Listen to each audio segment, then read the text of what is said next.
आपकी गाड़ी, जी हाँ, वही गाड़ी जिसके लिए आपने दोस्तों से झगड़ा किया, जिसे आपने पोंछ पोंछ कर चमका चमका कर रखा, जिसमें एक खरोच आ जाए तो आप लोगों से भिड़ जाते हैं, जिस पर लाखों रुपए खर्च किए, वो गाड़ी अब सरकार की एक योजना की वजह से धीरे धीरे खत्म होने वाली है। और सबसे डरावनी बात, आपको पता भी नहीं चलेगा। पेट्रोल का जहर, आपकी गाड़ी, आपकी जेब और एक बड़ा षड्यंत्र क्या है, आज हम इस वीडियो में जानेंगे। मैं हूं सुशील गिरीश, आप देख रहे हैं 7 टीवी भारत का हिडन ट्रूथ। आज की कहानी शुरू होती है उस चीज से जो आपकी जिंदगी का हिस्सा है, आपकी गाड़ी, आपका पेट्रोल और उस पेट्रोल में मिलाया जाने वाला एक ऐसा तत्व जिसे सरकार देश का भविष्य कह रही है, लेकिन जिसकी असलियत आज हम आपके सामने रखेंगे। बात है एथेनॉल की। जी हाँ, वही एथेनॉल जिसे आपके पेट्रोल में मिलाकर आपको थमाया जा रहा है, जिसके बारे में सरकार कह रही है यह पर्यावरण के लिए अच्छा है, जिसके बारे में कहा जा रहा है इससे विदेशी मुद्रा बचेगी, जिसके बारे में कहा जा रहा है किसानों को फायदा होगा। लेकिन क्या सच में ऐसा है या फिर ये सब एक ऐसा जाल है जिसमें आप, मैं, हम सब फंस चुके हैं। आज हम इसी जाल की एक एक परत उठाएंगे और मैं वादा करता हूँ जब तक आप इस वीडियो का अंत देखेंगे आप सोचने पर मजबूर हो जाएंगे। तो बने रहिए, पूरा देखिए, क्योंकि यह खबर आपके लिए है, सिर्फ आपके लिए। पहले थोड़ी बात अपने उस गाड़ी की कर लें। भारत में गाड़ी सिर्फ एक वाहन नहीं होती, एक सपना होता है, एक इज्जत होती है, एक भावना होती है। आपने कितने साल बचत की होगी उस गाड़ी के लिए, कितने सपने देखे होंगे, कितनी बार शोरूम गए होंगे, कितनी बार उसकी तस्वीरें देखी होंगी, और जब वो गाड़ी आई तो आपने उसे ऐसे संभाला जैसे कोई अपने बच्चे को संभालता है। धूप में खड़ी हो तो तकलीफ, बारिश में भीगे तो तकलीफ, कोई जरा सा हाथ लगा दे तो झगड़ा। यह गाड़ी आपकी मेहनत की कमाई है, आपकी जिंदगी के कई साल इसमें लगे हैं और उस गाड़ी के साथ कुछ ऐसा होने वाला है जो आपको जानना चाहिए। तो शुरुआत करते हैं बुनियाद से। एथेनॉल यह एक प्रकार का अल्कोहल है जो बनता है गन्ने से, मक्के से और दूसरी फसलों से। सरकार ने तय किया है कि अप्रैल 2025 से पेट्रोल में 20% एथेनॉल मिलाकर बेचा जाएगा। मतलब समझिए, अगर आप 500 रुपए का पेट्रोल डलवाते हैं तो उसमें 400 रुपए का असली पेट्रोल होगा और 100 रुपए का एथेनॉल होगा, लेकिन आपसे पैसे पूरे 500 के लिए जाएंगे। अब यह सवाल है कि इस 100 रुपए के एथेनॉल के बदले में आपको क्या मिलेगा? क्या आपकी गाड़ी और ज्यादा चलेगी? क्या माइलेज बढ़ेगा? क्या इंजन बेहतर होगा? नहीं, बिल्कुल नहीं, बल्कि उल्टा होगा। और यही है आज की हिडन ट्रूथ। अगर आप अभी तक सोच रहे थे यार एथेनॉल वेथेनॉल मेरी जिंदगी से कहाँ जुड़ा है, तो अगले कुछ मिनट आपकी सोच बदल देंगे। और अगर आपको लग रहा है कि यह जानकारी काम की है तो अभी इस वीडियो को लाइक करें और हमारे चैनल 7 टीवी भारत को सब्सक्राइब कर लीजिए, ताकि ऐसी हिडन ट्रूथ आप तक हमेशा पहुँचती रहे। अब आते हैं असली मुद्दे पर। भारत में साल 2023 में जो नई गाड़ियाँ आई उन्हें E20 यानी 20% एथेनॉल के हिसाब से बनाया गया है। मतलब अगर आपकी गाड़ी 2023 या उसके बाद की है तो शायद, सिर्फ शायद, वो इस एथेनॉल को थोड़ा बहुत झेल पाए। लेकिन अगर आपकी गाड़ी 3-4 साल या फिर 5 साल पुरानी है तो वो गाड़ी जो आपने इतने प्यार से रखी है वो इस एथेनॉल के लिए तैयार नहीं है। और जब एक तैयार नहीं हुई गाड़ी में जबरदस्ती 20% एथेनॉल वाला पेट्रोल डाला जाएगा तो क्या होगा? पहला नुकसान, माइलेज का गिरना। जो सर्वे हुए हैं उनके अनुसार पुरानी गाड़ियों में माइलेज 15 से 20% तक गिर सकता है। यानी अगर आपकी गाड़ी पहले 20 किलोमीटर प्रति घंटा चलती थी तो अब वो 16 से 17 किलोमीटर भी मुश्किल से चलेगी। और नई गाड़ियों में भी यह नुकसान होता है, 3 से 6% माइलेज की गिरावट। मतलब आपने 100 रुपए का पेट्रोल डाला तो गाड़ी चलेगी सिर्फ 94 रुपए जितनी, बाकी 6 रुपए हवा में उड़ गए। यह और भी खतरनाक है। एथेनॉल में पानी को खींचने की क्षमता होती है। जब यह पेट्रोल टैंक में जाता है तो धीरे धीरे पानी जमा होने लगता है और वो पानी पेट्रोल टैंक को अंदर से खाने लगता है। मतलब जंग। पुरानी गाड़ियों के टैंक इसके लिए बने नहीं थे। उन्हें रबड़ के पुर्जे, प्लास्टिक के हिस्से, ये सब एथेनॉल में घुलने लगते हैं। क्योंकि जब वो पुर्जे बने थे तब यह नियम था ही नहीं, तब किसी ने सोचा नहीं था कि ऐसा पेट्रोल आएगा। और अब उसी गाड़ी में यही पेट्रोल डालना पड़ेगा क्योंकि सरकार कह रही है यही मिलेगा। बस एक अनुमान के मुताबिक अगर पुरानी गाड़ी में पुर्जे बदलवाने पड़े तो 10 से 20 हजार रुपए का खर्च अलग से आएगा। गैसकेट बदलेगी, रबड़ की सील बदलेगी, बदलेगी, फ्यूल पंप पर असर पड़ेगा और तो और जिन लोगों ने एक्सटेंडेड वारंटी ली हुई है वो भी फंस सकते हैं, क्योंकि कंपनियां कह सकती हैं यह नुकसान एथेनॉल से हुआ है, वारंटी में नहीं आता। अब आप कहेंगे ब्राजील में भी एथेनॉल चलता है, वहाँ क्या दिक्कत है? बिल्कुल सही बात, ब्राजील में एथेनॉल सालों से है, लेकिन वहाँ व्यवस्था है। ब्राजील में पेट्रोल पंप पर अलग अलग नोजल होते हैं, E5 के लिए अलग नोजल, E20 के लिए अलग नोजल, E100 के लिए अलग नोजल। मतलब आपको जितना एथेनॉल चाहिए उतना लो, आपकी गाड़ी जो झेल सके वही डालो। भारत में सिर्फ एक नोजल है, E20 बस। चाहे आपकी गाड़ी 2 साल पुरानी हो, चाहे 10 साल पुरानी हो, चाहे पुरानी हो या फिर नहीं, सबके लिए एक ही जबरदस्ती का E20। यह क्या है? यह व्यवस्था नहीं है, ये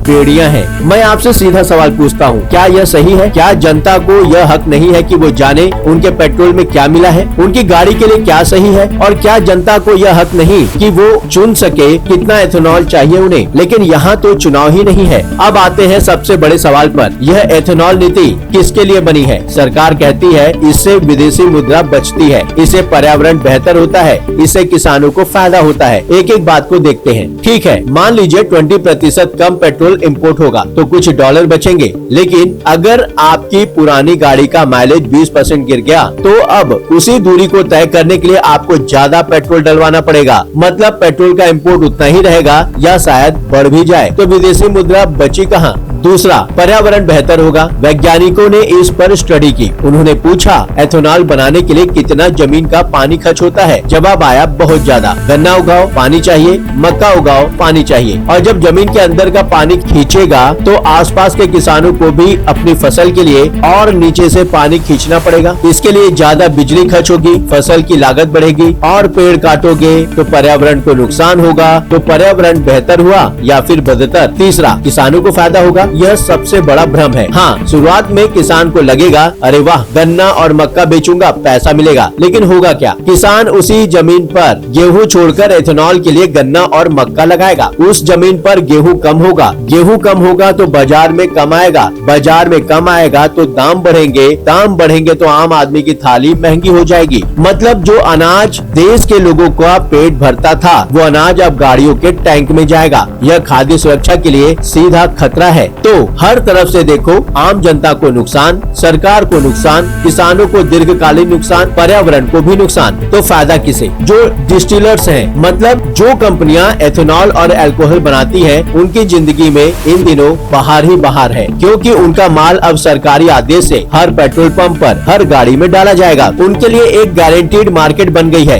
बिना किसी मेहनत के। और ये कंपनियां अब यही नहीं रुकी, इन्होंने मिलकर सरकार के पास एक और मांग रखी है, 30% मिलाओ साहब, और सरकार इस पर विचार कर रही है। अगर यह हो गया तो जो बीमारी अभी तक 20% थी वो 30% हो जाएगी, और आपकी गाड़ी, आपकी जेब, आपकी थाली, वो सब और ज्यादा तबाह होंगे। मैं नाम नहीं लूंगा, लेकिन इतना जरूर कहूंगा, यह चैनल पहले भी इस विषय पर बात कर चुका है, इस मामले में बकायदा। और जो भी है, यह एक बड़ा खेल है जो ऊपर से नीचे तक फैला हुआ है, और इसमें फंसे हैं आप, मैं और हम सब। अगर अभी तक की जानकारी ने आपको हिला दिया है तो नीचे कमेंट में जरूर लिखिए, मुझे नहीं पता था यह सब। और इस वीडियो को भी अभी शेयर कीजिए अपने उन दोस्तों को, रिश्तेदारों को जिनके पास गाड़ी है, जो पेट्रोल डलवाते हैं, क्योंकि यह जानकारी उनके लिए भी उतनी ही जरूरी है। अब कुछ लोग कहेंगे भाई मेरी गाड़ी 2024 की है, मुझे क्या डर? तो सुनिए, नई गाड़ियों में भी माइलेज 3 से 6% कम होता है। और तो और इन गाड़ियों में जो कंप्यूटर सिस्टम है, जो ECU है, उसे किसने डिजाइन किया? भारतीय कंपनियों ने नहीं। मारुति सुजुकी की गाड़ी जो भारत में बनती है, उसका दिमाग, उसका प्रोसेसर, उसका सॉफ्टवेयर विदेशी कंपनियों का है, और उन कंपनियों को रॉयल्टी जाती है। हुंडई की गाड़ी कोरिया को रॉयल्टी, कई अन्य कंपनियां उनके मूल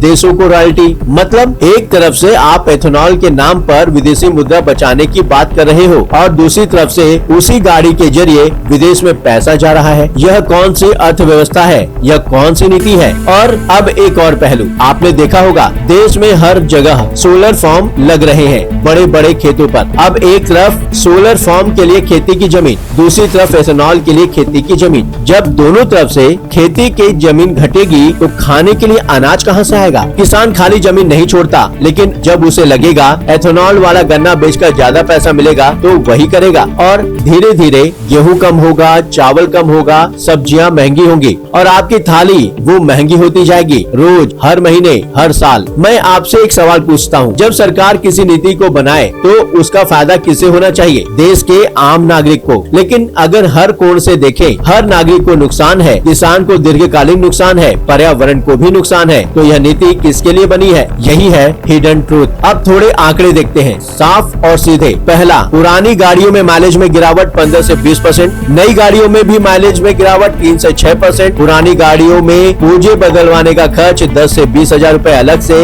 भारत में E20 के अनुकूल गाड़ियां आना शुरू हुई सिर्फ 2023 से, मतलब 2023 से पहले की हर गाड़ी, चाहे वो 1 साल पुरानी हो, 5 साल पुरानी हो या फिर 10 साल पुरानी हो, इस पेट्रोल के लिए तैयार नहीं है और भारत में करोड़ों गाड़ियां ऐसी हैं। पांचवा, ब्राजील में अलग अलग नोजल है, भारत में सिर्फ एक E20 जबरदस्ती। यही फर्क है एक सोची समझी व्यवस्था और एक थोपे गए फैसले में। अब आप सोच रहे होंगे तो क्या करें? तो कुछ बातों का ध्यान रखिए। पहला, अगर आपकी गाड़ी 2023 से पहले की है तो उसकी अच्छे से जांच कराइए, मैकेनिक से पूछे क्या एथेनॉल वाले पेट्रोल से कोई असर होगा। दूसरा, गाड़ी के रबड़ और प्लास्टिक के पुर्जे चेक कराएं और जरूरत पड़े तो बदलवाइए। तीसरा, अगर इंजन में कोई बदलाव आए, गाड़ी का माइलेज अचानक गिरे तो लापरवाही मत कीजिए। चौथा, जागरूक रहिए और दोस्तों को भी जागरूक करिए, क्योंकि जब जनता जागती है तो नीतियाँ बदलती है। 7 टीवी भारत इसीलिए है ताकि वो बातें जो आपसे छुपाई जाती हैं वो हम आप तक पहुंचाएं। अगर आप चाहते हैं कि ऐसी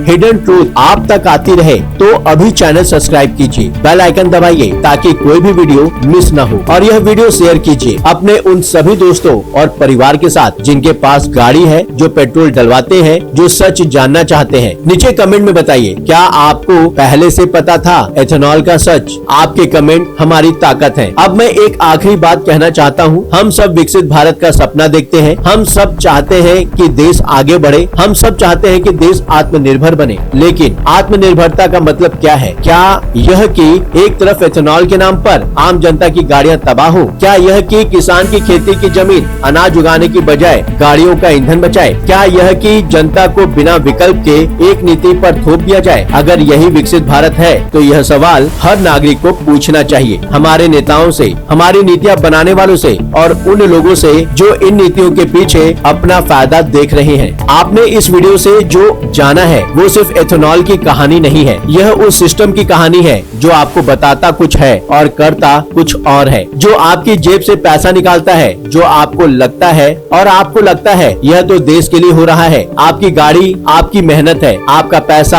आपका हक है और सच जानना आपका अधिकार है। हिडन ट्रूथ यही करता है हर बार, हर एपिसोड में। तो याद रखिए, जब पेट्रोल में मिलावट हो तो जागरूकी ही आपकी असली सुरक्षा है। मैं हूँ सुशील गिरीश और यह था 7 टीवी भारत का हिडन ट्रूथ। अगला एपिसोड लाएगा एक और सच, एक और खुलासा, एक और छुपाई गई कहानी। तब तक जागते रहिए, सोचते रहिए, सच मांगते रहिए। नमस्कार।